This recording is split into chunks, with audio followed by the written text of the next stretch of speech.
Bonjour à tous, capsule juridique numéro 128 du 3 janvier 2023. Je vous souhaite à tous une excellente année et j'espère que les bonnes nouvelles vont continuer à affluer jusqu'au bouquet final. Alors je vais vous parler aujourd'hui des USA. Dans une précédente capsule, je vous avais parlé d'une action lancée par des victimes de Jeffrey Epstein contre la banque JP Morgan. Il s'agissait de ma capsule numéro 114, publiée le 25 novembre dernier.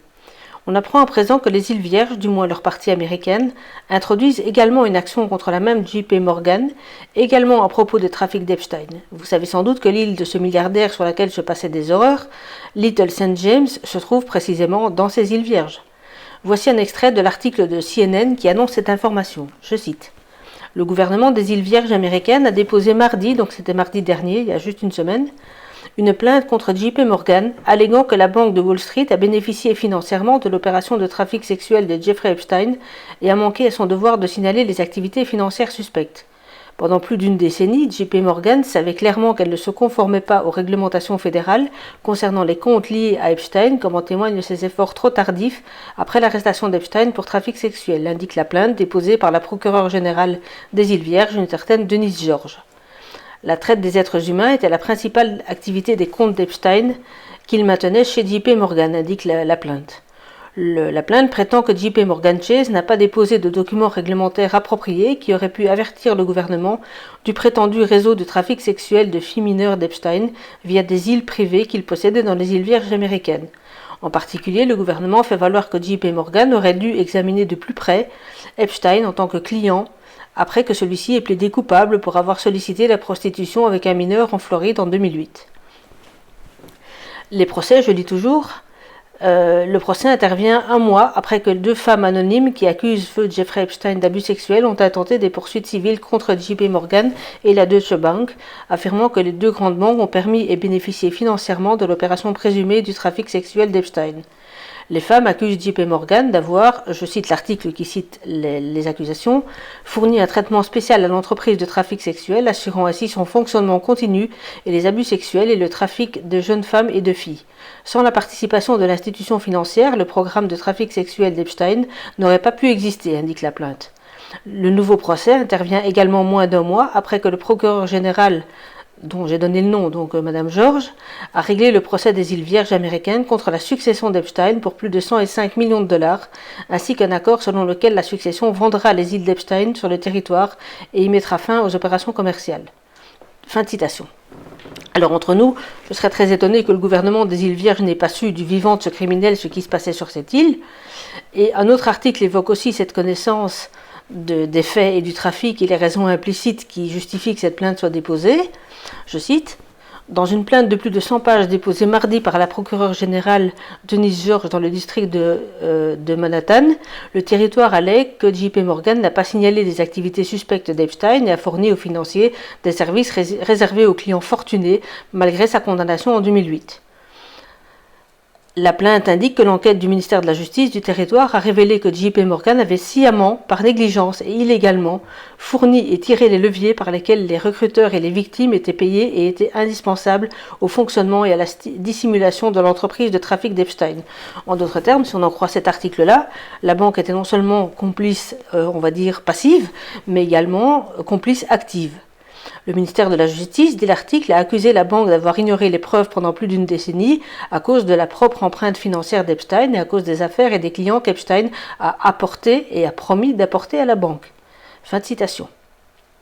Et même si on reviendra sans doute sur ce prétendu suicide d'Epstein en prison, quand les gardiens étaient endormis et les caméras en panne, poursuivre la banque qui a permis la gestion des flux financiers énormes est évidemment intéressant. Et sous cette capsule, je vous mets plusieurs liens vers les sites sur lesquels je me suis basé pour cette info, notamment le site de la CNN. Et cela est annoncé au moment précis où la presse US commençait à communiquer en fin de semaine dernière sur les vacances de Joe Biden, devinez où? Aux îles Vierges. Alors le monde est décidément très petit et aucun scénariste n'aurait osé aller jusque-là.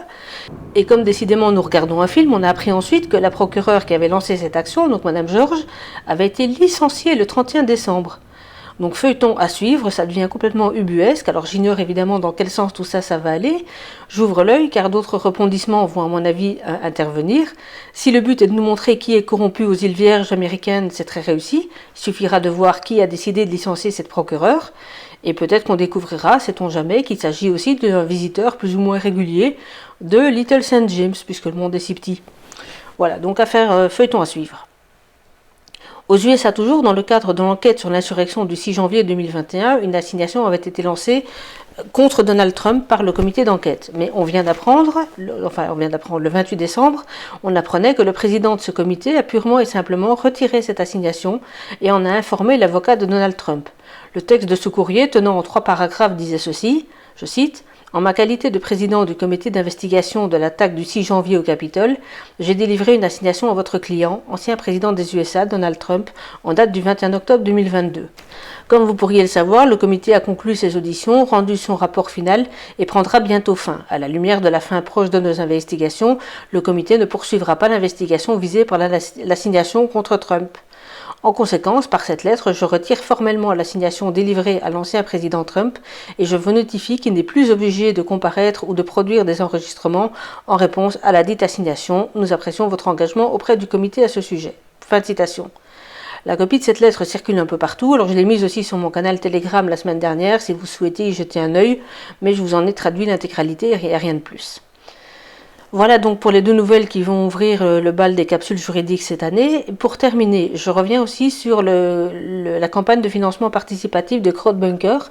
Je vous en avais parlé notamment dans une petite capsule isolée que j'avais fait circuler à droite et à gauche. C'est une campagne qui avait débuté, je crois, courant novembre et qui se termine mi-janvier, sauf erreur. Et on a vu une sorte de petit miracle fin de l'année, donc aux alentours de Noël. Il faut savoir que ce sont des montants très importants qui sont réclamés pour un projet qui est tout aussi important pour justement créer des outils totalement efficaces et innovants pour notre liberté d'expression. Donc ce que je vais faire, c'est que je vais vous remettre dans un instant, après vous avoir dit au revoir, la bande-son de la capsule que j'avais diffusée courant novembre, de façon à ce que vous écoutiez bien, et je vais vous mettre évidemment sous cette capsule le lien vers la plateforme en question pour le financement participatif.